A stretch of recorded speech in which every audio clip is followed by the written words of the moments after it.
quero pregar sobre o tema, afinal, o que há de errado? O que há de errado? O que está acontecendo? Diz assim a parábola. Isso aqui é uma parábola, isso aqui é um Jesus falando dela. Diz assim no verso 11. Continuou. Certo homem tinha 2 filhos. O mais moço deles disse ao pai: Pai, dá-me a parte dos bens que me cabe. E ele lhes repartiu os haveres. Então, só um minutinho, deixa eu já fazer a introdução. Pai aqui é Deus. 2 aqui vai representar uma pessoa que vive dissolutamente, bem fora da religião. E vai representar alguém que está na religião, mas não com Deus. Ele está na religião, mas não com Deus. Ele está na religião de Jesus, mas não com Jesus. Então, esses 2 aqui, esses 2 filhos representam isso. Então, eu já vou te abrindo. E quando ele fala de haveres, essa grana, me dá grana. Ele está falando o seguinte, Maico, eu quero ter a liberdade de ficar aqui se eu quiser. Porque até esse momento dele não dá, pastor Paulo, olha, pega o dinheiro. Eu não tenho como sair. E esse lance dele ter dado a grana, dá a liberdade sua e minha, sob, inclusive, como esse vídeo vai ser visto por muitas pessoas, algumas pessoas, inclusive, não acreditam que hoje eu e você temos o livre-arbítrio. Alguns cristãos acreditam que o livre-arbítrio não nos é dado. Nós somos tão encaixotados naquilo que Deus quer para nós, que nós não temos a liberdade de fazer escolha. Mais ou menos Deus já escolheu por nós e não acredito nisso. Eu acredito que cada um tem a sua liberdade de escolha, sim. Sim. E isso daqui é o que começa no capítulo 12. Então o mais moço pede ao pai, dá para mim a grana. Dá para mim o dinheiro. E aí o pai deu, para os 2, não só para um, deu para os 2. Repartiu-lhes os haveres. Olha o verso 13. Passado não muitos dias, o filho mais moço, ajuntando tudo que era seu, partiu para uma terra distante. Distante de quem? Do pai. Terra distante, e lá dissipou todos os seus bens, vivendo dissolutamente. Depois de ter consumido tudo, sobreveio àquele país uma grande fome, e ele começou a passar necessidade.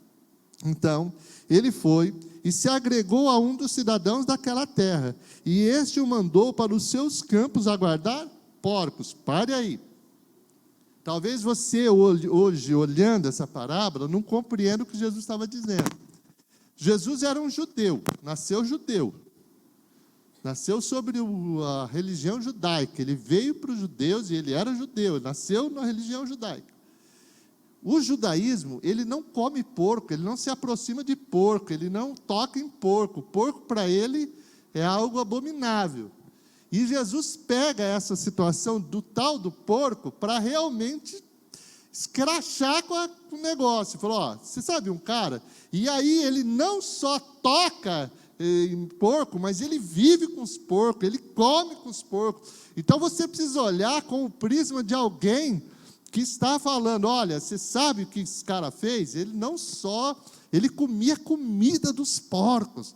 Então quem assistiu, quem viu essa cena aqui, nossa, que coisa esquisita esse cara fez, tocou em porco. Nossa, como pode tocar no porco? E isso daqui foi o que ele queria fazer quando ele disse, olha aonde chega a natureza humana. Ele é capaz de guardar porcos, ele é capaz de viver junto com eles.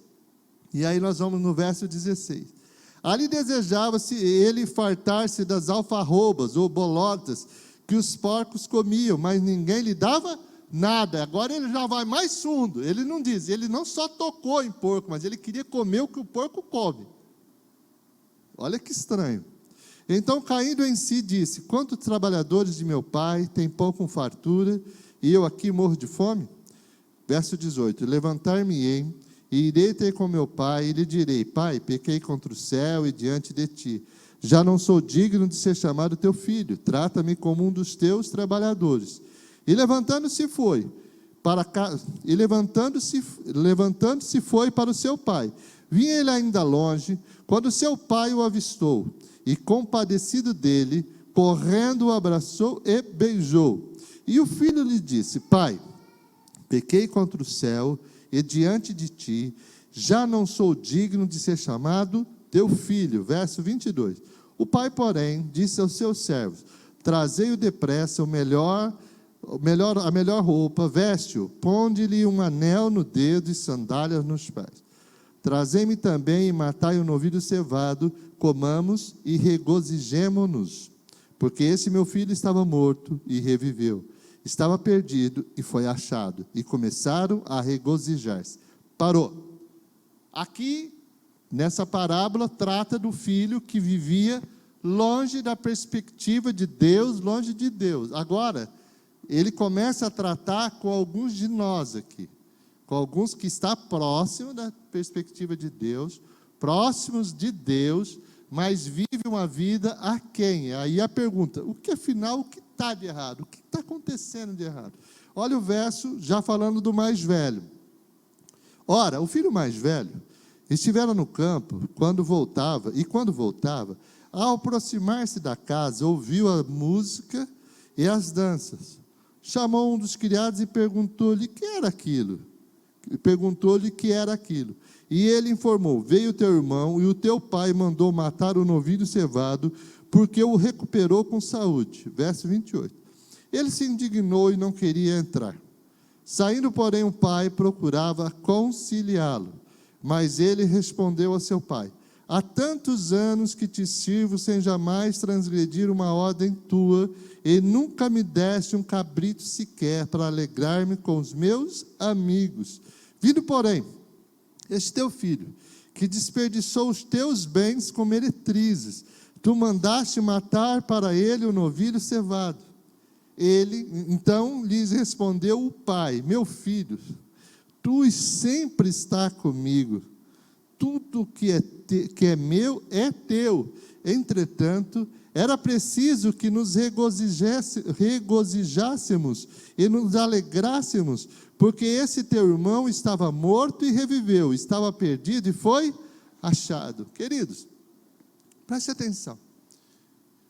Muitos de nós, hoje, talvez não conseguem alguma solução para as suas dificuldades, para as suas lutas, para as suas mazelas, para a sua vida, enfim, porque exatamente não sabe o que está acontecendo de errado. O que está acontecendo com ele? Por que está acontecendo com ele? Não sabe, inclusive, algumas lutas. Por que vive tais lutas? Por que passa por tais situações? Por que é necessário passar?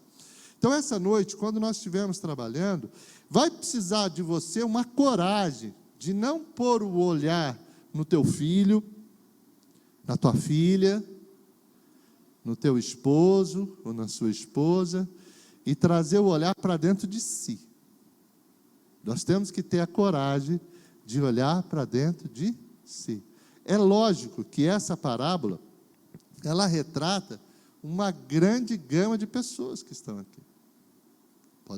A minha vida, inclusive. Aliás, eu não tenho dúvida que ela retrata a minha vida. Até uns 15, 20 dias atrás, antes desse retiro que eu tive, muito disso daqui retratava a minha vida, e eu vou poder testemunhar isso durante. Então eu quero pregar para você. Primeiro eu queria olha por favor o verso 13, que é um verso muito interessante. Passado não muitos dias, o filho mais moço, ajuntando tudo o que era seu, partiu para uma terra distante e lá dissipou todos os seus bens, vivendo dissolutamente. Aqui pastor, explica estranho para mim. Explica agora. Sabe o que significa o verso 13? Lá atrás, há milhares de anos atrás, esse verso 13 foi definido para você e para mim. Eu já nasci sobre a sentença desse verso 13. Eu faço da minha vida o que eu quero. Eu escolho com quem vou casar. Eu escolho que tipo de vida eu vou levar. Eu escolho usar a primeira vez tal droga. Eu escolho querer impressionar alguém fumando o primeiro cigarro. Eu escolho primeira bebida.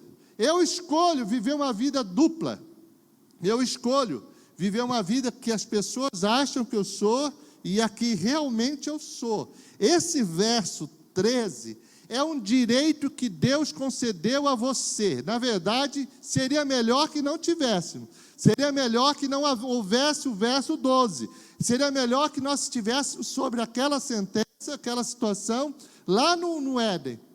Deus cuidando de mim, tudo sendo preparado para mim, tudo pronto, eu podendo falar com Deus toda a viração da tarde, sem estar vivendo com o livre-arbítrio de fazer escolha. Eu faço escolha, você escolhe, eu escolho, você escolhe. Tem gente que fala o seguinte: pastor, por que será que eu não consigo escapar de tal situação? Por que tal vício me prende? Por que tal situação me...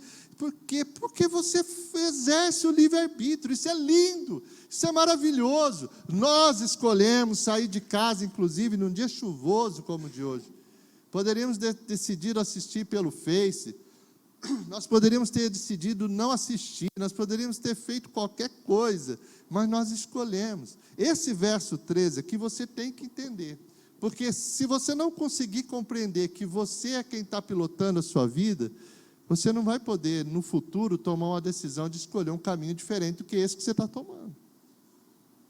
Essa coisa aqui, do verso 13, é você, amado.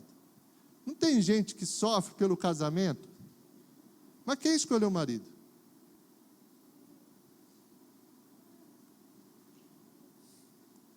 Não tem gente que sofre com os filhos que criou? Mas quem que decidiu dar liberdade demais aos filhos? Deu liberdade demais. Tem gente que sofre com relação aos filhos, mas quem decidiu separar do marido ou da esposa e aí depois ficou mais difícil educar? Quem decidiu? Nesse caso, Deus está dizendo para você: olha, eu te dou o livre-arbítrio, pega, você quer, e você quer ver o mais lindo? Que os meninos fizeram o que quiseram e sempre Deus tinha mais, só que tudo que Deus tinha era bom, e os meninos faziam daquilo não tão bom assim, algo que não era legal. E esse cara aqui é muitos de nós somos assim. Eu escolho as amizades que eu tenho, cara. Maiara. É que eu tenho um combinamento com a Maiara, né, querida? Ô, glória. Então, assim, nós escolhemos a amizade que temos. Nós escolhemos. O interessante, você sabe por que nós temos amizades estranhas? Porque nós somos estranhos. Porque eu peguei, posso fazer o que eu quero? Verdade? Deixa eu partir, vou fazer o que eu quero. No verso 13, perceba que nada aconteceu. Aqui a coisa estava boa ainda. Aqui não tinha acontecido gravidez, aqui não tinha acontecido, vício. Não vou ficar viciado. Não, uma vez só por semana, eu não acho que uma vez por semana uma carreirinha de cocaína seja vício. Uma vez por semana, dá um animado, dá um up. Aí só que passa um tempo, uma vez só não dá mais. E aí a pessoa percebe que ficou engolido pelo vício. Ela percebe que o vício dominou ela. Que para ela trabalhar, ela precisa. Para ela ser feliz, ela acha que precisa. Então, no verso 13, por enquanto, eu só estou podendo escolher. Agora, eu pergunto, e se fosse ao contrário? E se nós não pudéssemos escolher? Seria melhor? Seria melhor nós não podermos escolher? Eu digo a você que o fato de poder escolher é o que me deixa mais próximo do que Deus quer de mim, porque se um dia eu resolver voltar, eu voltei porque eu também escolhi. Eu escolhi isso, eu desejei isso, eu desejei, não vou ficar mais aqui. Isso aqui já não é mais para mim.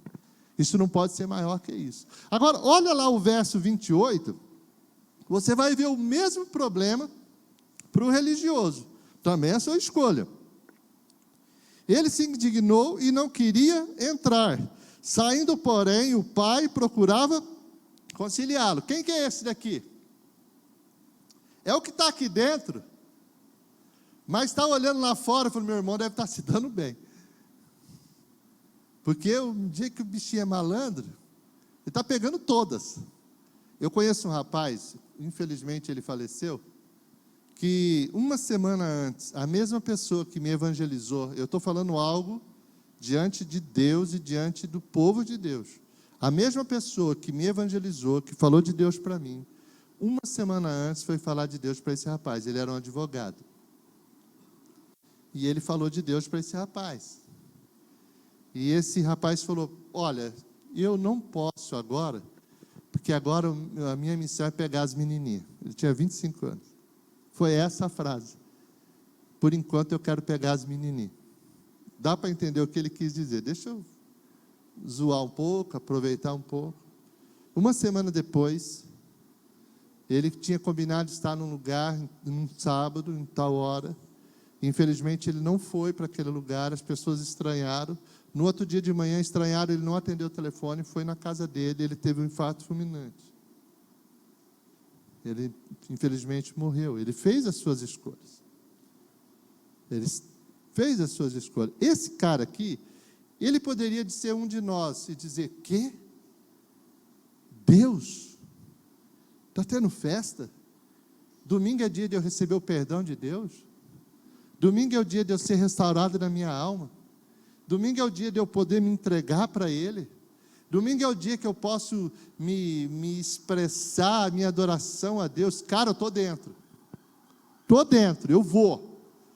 Domingo é o dia que eu vou tocar. Eu estou dentro. Só que esse daqui, ele já não sentia prazer nisso. Porque ele via a festa acontecendo, a graça sendo derramada, só que ele se achava longe da graça. Sabe aquele cara que diz, eu cumpro tudo que eu faço? Essa mensagem não é nem para mim. Essa aqui ele errou, essa mensagem é para o outro cara. Eu conheço um cara que se escutasse isso, era para ele. Para mim, não. Esse é o cara, verso 28. Também fez as suas escolhas. Ele não podia ter ido para a festa do irmão? Tá, tudo bem, na cabecinha dele ele não comia novilho, mas já que pintou o novilho, estou na área. Já que está tendo festa na casa do meu pai, vamos para dentro. Mas ele não. Ele olhou para ele, viu suas virtudes, viu suas qualidades, afinal eu já toco, já canto, já prego, já isso, já aquilo. Pô, e está de brincadeira, e olha aí o que está acontecendo, e Deus salvando as pessoas, e perdoando pessoas. Tem pessoas aqui, que quando a gente ora e fala assim, ó, eu queria falar, vamos orar pedindo perdão, ele acha que nem precisa de tanto perdão assim. Aliás, tinha um louvor, que eu cometi um erro uma vez pregando, agora eu não vou lembrar, que ele falava assim que precisava mudar tudo em mim, na hora do louvor terminou, sabe essa figura aqui, chegou e falou, eu acho que Deus não precisa mudar tudo em mim não, muito ele já mudou, um pouco ainda falta. E eu continuei pregando, pastor Paulo, daí umas 15 minutos, o Espírito Santo falou, você está de brincadeira comigo. Aí eu tive que parar a pregação, gente, deixa eu falar um negócio, cara, eu fiz besteira, eu falei bobagem. Acho que ele tem que mudar tudo. Nada que está dentro de mim não pode ser melhorado. Se Deus tocar, vai melhorar. Tudo pode melhorar. Mas eu cheguei num ponto de uma arrogância sacerdotal, pastoral, que eu achava que estava quase bom já. Já estava com um nível muito top. Esse cara era eu. Isso faz muitos anos. No caso disso, faz muitos anos. Mas ele, para que eu vou? Poxa, mas não é possível. Eu vou usar minha liberdade para quê? Mas o que há de errado com esse cara? Esse cara nunca vai conseguir ser feliz aqui dentro, ó. Ele nunca vai conseguir ser feliz dentro da religião de Jesus. Nunca. Nunca será feliz com a religião de Jesus, porque ele sempre quer algo de Deus que Deus não dá. Na verdade, já deu, é ele que não sabe, você vai entender. Porque ele chega e fala, você não me dá nada. Eu estou louco para fazer uma festa com os meus amigos, você não me dá nada. O pai já tinha repartido os haveres, tanto com um quanto com outro. Ele poderia estar se divertindo com os amigos, poderia sim ter ido lá trabalhar, fazer alguma coisa e falar, galera, sexta-feira, nada de sacolinha, por minha conta. Esse novilho é do meu. Vamos para dentro, vem para cá. E aí a hora que o pessoal chegasse, ele falava assim, tudo é Deus que fez isso na minha vida. É Deus que faz isso. É Deus que prepara isso. É Deus que permite isso na minha vida. Mas ele, no caso, ele não.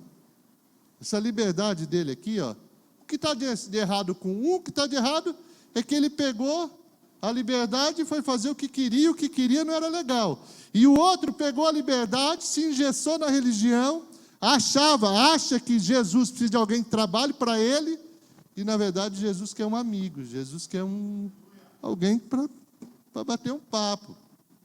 Sabe essa coisa de bater um papo, de louvar, de cantar? Olha o versos 14 e 16, eu vou voltar para o outro rapaz. Os frutos de cada um. Depois de ter consumido tudo, sobreveio àquele país uma grande fome, e ele começou a passar necessidade. Então ele foi e se agregou a um dos cidadãos daquela terra, e esse mandou para os seus campos aguardar porcos. Ali desejava-se ele fartar-se das alfarrobas, as comidas dos porcos, né? Que os porcos comiam, mas ninguém lhe dava nada. Presta atenção. Nesta fase, olha o que eu vou dizer. A pessoa culpa Deus pelo casamento que tem. Culpa Deus porque tem filho com 3 homens diferentes. Culpa Deus porque perdeu a saúde. Fumou tanto, perdeu a saúde. E culpa Deus. Culpa Deus, nessa fase, ele começou a se degradar. Ele não poderia, a coisa deu errado, ele não podia ter voltado para o pai. Opa, quebrei a cara, opa, meu Deus, não, fiz caca. Vou voltar, mas não, ele foi se degradando. Gastou tudo. Quando não tinha mais o que fazer, falou, eu vou tentar viver nesse jeito. Quando ele usava droga uma vez só por semana, uma vez por mês, ele poderia ter pego ajuda, procurado ajuda. Deixa eu voltar. Não, ele continuou, acho que dá para ficar. E aí, 2 vezes por mês, aí uma vez por semana, 3 vezes por semana. Aí a cocaína já não dava mais, tem que ser crack. E aí a pessoa se entuba no crack. E aí a pessoa vai olhando e vai afundando. Ela vai se afundando e vai afundando. E aí muitas vezes ela olha e fala, cadê Deus? Está no mesmo lugar que você deixou ele. Está no mesmo lugar que as suas decisões fizeram que você se afastasse dele. Está lá te esperando. Está lá te aguardando. E a pessoa, ele não está vendo o que eu passo, pastor, o que eu passo. Eu sei de uma história daquele pastor Juliano que eu ouvi de outra pessoa que não por ele. Então, quando você ouve de alguém que não a própria pessoa, é lindo mesmo. As pessoas chegam lá na clínica, onde ele é pastor, e onde ele cuida, e quando ela começa a ter crises de abstinência das drogas fortíssimas, e elas começam a querer se machucar, a querer machucar os outros, ele abraça aquela pessoa e gruda ela e fala, enquanto essa vontade maldita tua não passar, eu não te solto. Eu vou ficar abraçado com você, vou grudar em você até essa vontade passar. A hora que você falar no meu ouvido, passou, eu te solto. Só que isso daqui, ó, as pessoas nesse momento, elas culpam Deus de tudo. Elas culpam Deus porque está seu casamento assim, mas esquece que traiu a mulher há 5 anos atrás, há 6 anos atrás, há 8 anos atrás. Pastor, mas Deus já perdoou, pastor. Eu sei que Ele já perdoou, de fato já perdoou mesmo, sem isso, mas o inimigo está lá, te acusando, te apontando, dizendo para você, olha, está vendo? Pau que nasce torto, nasceu para se ferrar, nasceu para dar errado. Pessoas chegam a dizer, pastor, sabe por que eu não paro com o vício que eu tenho? Porque Deus não me ajuda. Um dia eu falei para um garoto de 16 anos, ele infelizmente o pai preso, nós tínhamos uma escolinha de futebol, o menino era muito bom de bola mesmo, seu pai estava preso, sua mãe não tinha como sustentá-lo, então o projeto trouxe ele para dentro, pelo menos para ele se alimentar. E ele, infelizmente, se viciado. Fazia uns 4 meses que ele tinha se viciado em droga. E ele começou a ter, à noite, muitas reações estranhas. E ele era um menino de 16 anos, mas já com corpo de homem, um atleta. E eu falei para ele o seguinte: você foi macho para entrar, mas para sair você vai precisar de Deus. Você foi muito macho para ir lá buscar a droga. Agora, para sair, você vai precisar de Deus. Não vai poder culpar Deus. Não vai poder culpar Deus. Então, você entrou. Você pegou o capítulo 15, verso 13, e a hora que pegou o seu livre-arbítrio, fez o que quis. Mas, graças a Deus, que essa parábola termina bem para essa pessoa. O problema para essa parábola é quem está aqui dentro, é o religioso, que acha que não é para ele essa mensagem.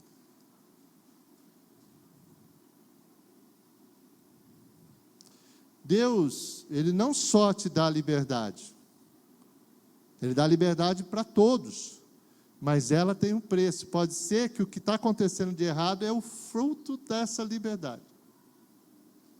Eu, como pastor, conheço pessoas que chegam assim, quando estão arrasadas, não conseguem tomar decisões nenhuma. Ela chega em mim e diz: pastor, agora sim eu vou servir a Deus, você vai ver, você vai olhar, você vai... Aí a coisa dá uma melhorada, ela pega o livre-arbítrio de novo, e aí, na verdade, ela nunca caiu em si. Olha o verso, por favor, 29 e 30, eu quero dar uma olhada no outro rapaz. Mas ele respondeu a seu pai: há tantos anos que te sirvo sem jamais transgredir uma ordem tua, e nunca me deste um cabrito sequer para alegrar-me com os meus amigos. Vindo, porém, esse teu filho, que desperdiçou os teus bens com meretrizes, tu mandaste matar para ele um novilho cevado. Interessante que no verso 31, a resposta de Deus: cara, tudo é teu, meu. Pede que eu te dou. O problema da religião é isso. Eu até 20 dias atrás, até ser confrontado numa manhã, porque assim, a vida pastoral, eu quero dizer isso com muita franqueza, a vida pastoral ela tem um problema, porque muitas pessoas nos chamam, nós oramos por pessoas, e nós tentamos ajudar pessoas, e nós acabamos nos impregnando com os problemas das pessoas. E teve um momento que dá a impressão que eu estava carregando a igreja de Jesus nas costas, cara. Eu falei: nossa, eu não dou conta, mas ele nunca me chamou para carregar a igreja nenhuma nas costas. Ele já morreu pela igreja, ele já ressuscitou para reinar sobre a igreja. Ele me chamou para viver o prazer do evangelho de Cristo, para dizer, como disse Paulo: olha, vocês querem me matar? Você acha que para mim morrer é problema? Morrer para mim é lucro. Aliás, eu desejo isso, eu só não faço isso por conta de alguns irmãos que ainda eu sei que posso ser útil, é o que Paulo diz. E nesse caso, a religião aqui olha para lá fora e diz: cara, eu não quero. A igreja do não pode. Cara, eu não posso pôr um short mais curto. Tem cabimento um negócio desse? Que coisa esquisita, que hipocrisia. Eu não posso... uma brincadeirinha um pouquinho mais picante. Ele está com o olhar lá fora. Ele não está com o olhar do Pai. Ele não está com o olhar de viver aqui a plenitude, de viver a segurança de Deus, de dizer: olha, pode ficar tranquilo, que se eu precisar de um novilho cevado, vai ter. Se eu precisar chamar uns amigos para vir aqui fazer festa comigo, vai ter. Se eu perder o meu emprego agora, não tem problema, Deus tem um maior para mim, uma porta melhor para mim. Ah, tem um problema de saúde. Não, Deus está no controle, está no comando, Deus vai fazer a obra, Deus vai mudar essa história. Meu filho está com problema, não tem problema. Maior que o problema do meu filho é Deus que eu sirvo. É isso que esse cara devia fazer, mas ele não faz. Não faz.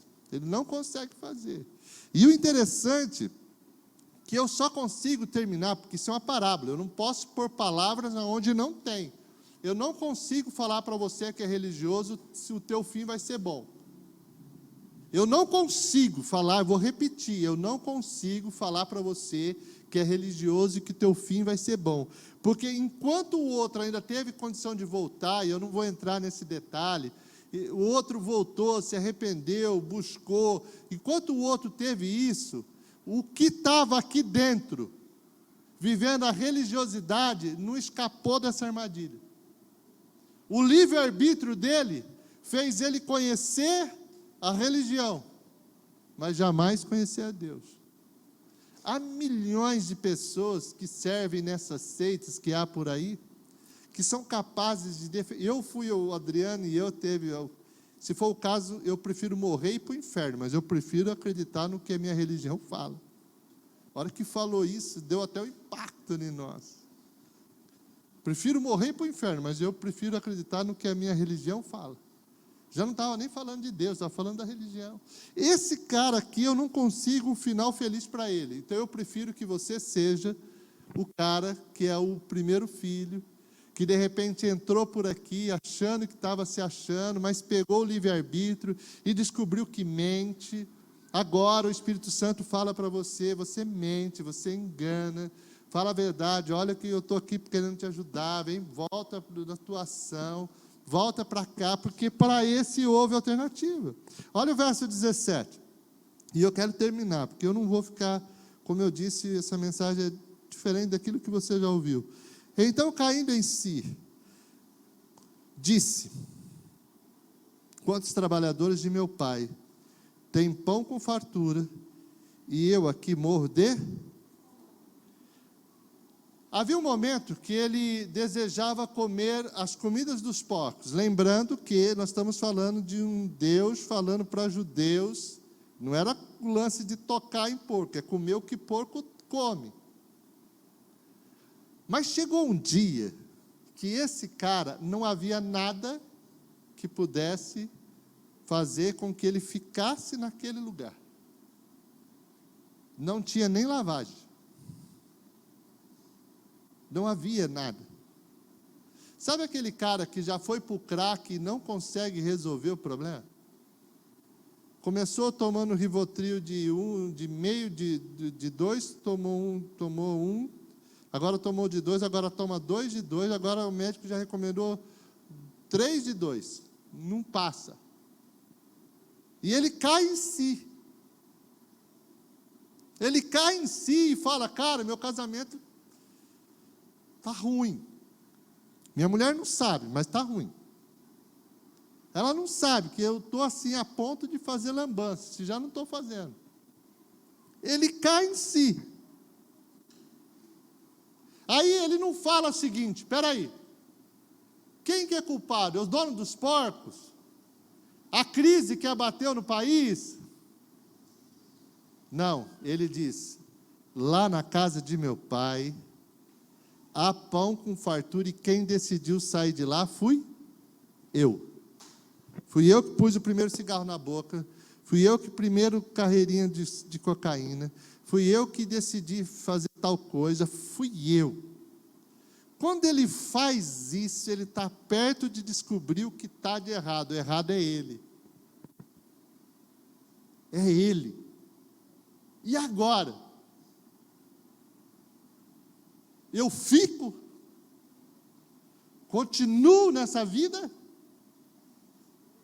Fico na situação que eu estou? Espero um diagnóstico. Eu conheço uma pessoa também que descobriu que tinha câncer na garganta e o câncer foi tomando a boca. E essa pessoa fumava. E por diversas vezes, as pessoas diziam para ele: para de fumar. Pare de fumar. Mas como ele já estava num estado tão ruim, ele não conseguia, motivação para parar de fumar. E até 3 dias antes dele morrer, ele continuou fumando. A situação foi tão ruim que caía pedaços da boca dele, literalmente, caía pedaços da gengiva, de dentes. Não estou aqui para fazer. Até 3 dias antes, quando a graça o alcança, eu conheço o pastor que foi lá falar de Jesus para ele e disse assim para ele: cara, agora o que eu tenho para te oferecer é o Pai. Eu só posso te oferecer o Pai. E não é que ele aceitou. Não é que ele decidiu com aquela boca toda esquisita. Nos últimos 3 dias ele poderia continuar fumando.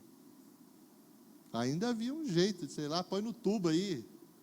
Põe não sei o que, entuba, não sei lá, se dá para fazer. Mas ele decidiu: não. eu vou para a casa do Pai. Lá o câncer não vai me vencer, o vício não vai me vencer. Só que precisou chegar nesse estágio. E é um caso desse cara. E o que é melhor que a situação que você está? É a graça. Deus está te esperando. Lá não haverá nenhum momento que ele vai falar assim, mas agora, depois que você se quebrou todo, está tudo torta, está tudo torto, você vem para cá, não vai ver isso, não vou pregar muito sobre isso, mas eu te garanto, que se você cair em si, se você não pôr a culpa em ninguém, se você olhar para você e dizer, eu sou o culpado, na casa de meu pai tem pão com fartura, lá eu encontro paz, e na casa de meu pai, não é esse templo da religião dos nazarenos, não. É a graça de Deus que te acolhe. Quem é você? Eu fico imaginando as pessoas perguntando para a prostituta que andava com... Você não era o cara, a menina que dormia com todo mundo aqui na cidade? Sou eu. Você não sabia? Agora eu sou assim com ele, ó. O que você não sabe é que eu sou a ex. Você chegou, eu fui. Eu não sou. Porque em algum dia, em algum momento, aquela mulher olhou para o seu corpo. Olhou para aquilo que tinha vendido. Imaginem isso há 2000 anos atrás. E disse, eu sou mais do que isso. Na casa de meu pai há pão com fartura. E eu vou voltar para lá. E eu vou me aproximar dele. Ninguém tomou essa decisão por ela. Quem tomou essa decisão por ela foi ela.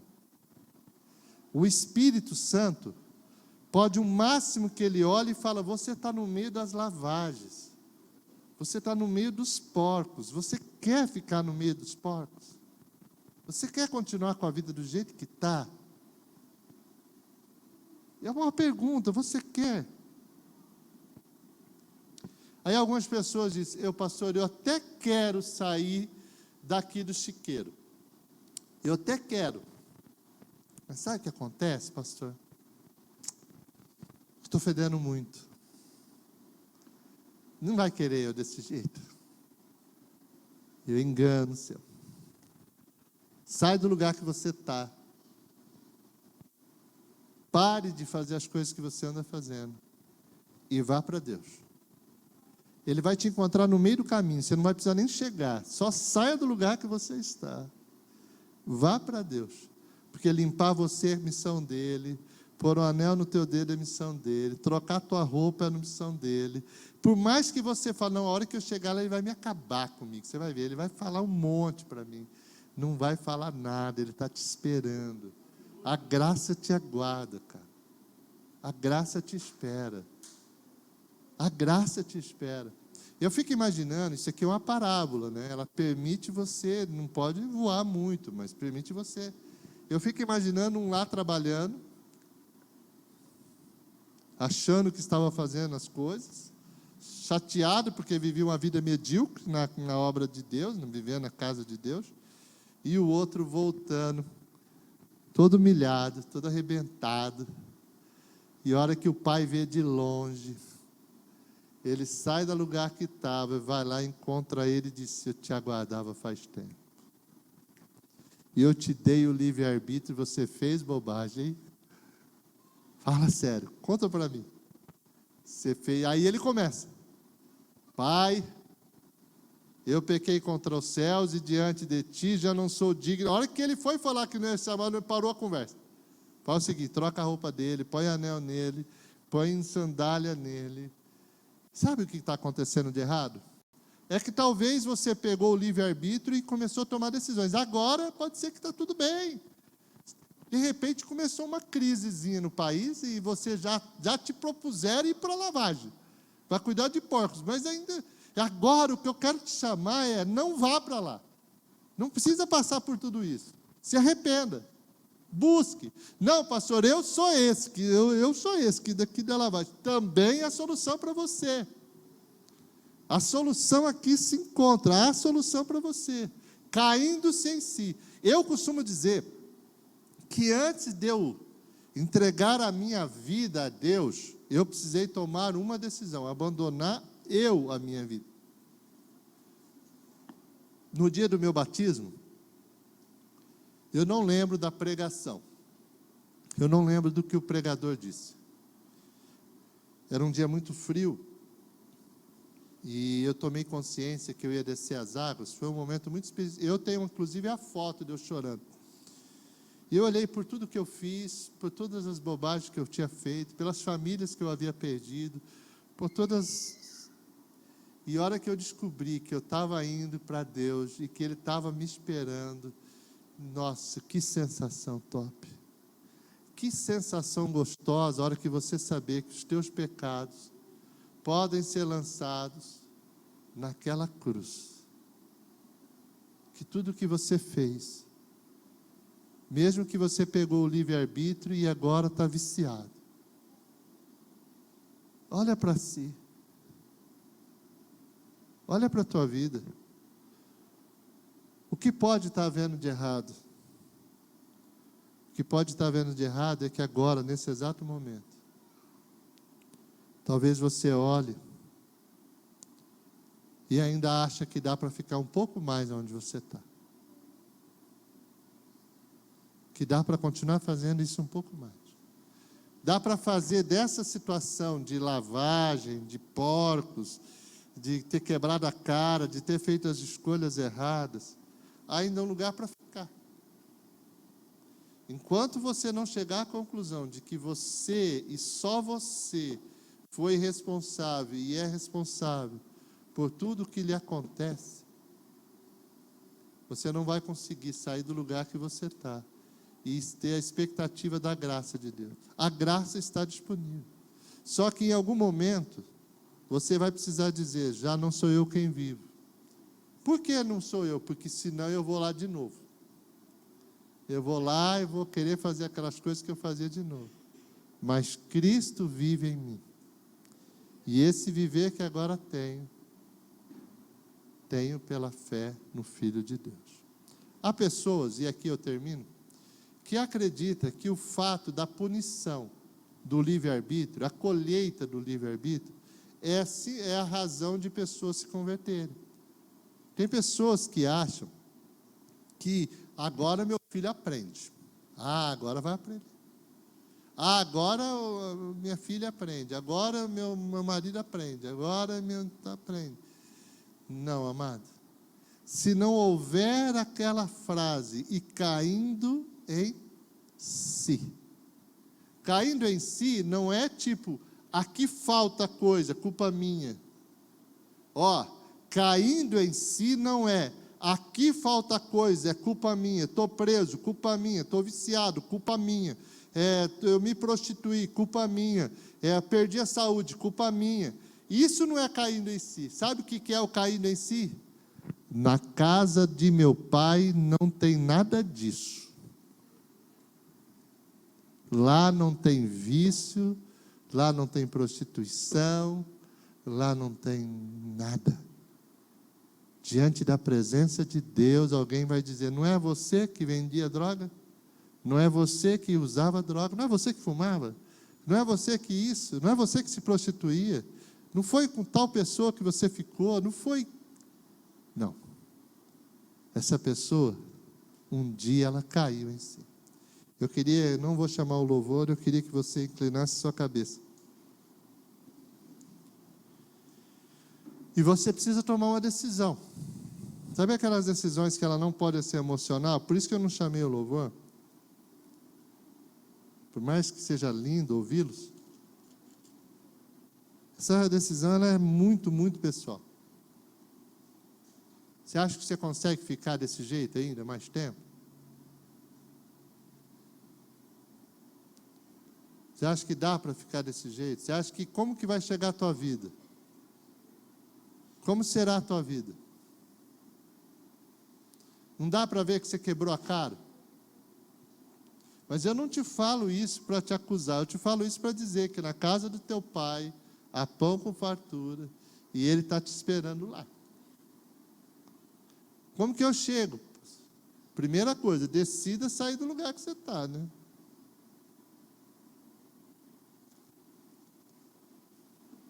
Essa decisão, ela é só tua. Motivos para isso? Aí é você que vai ter que ver.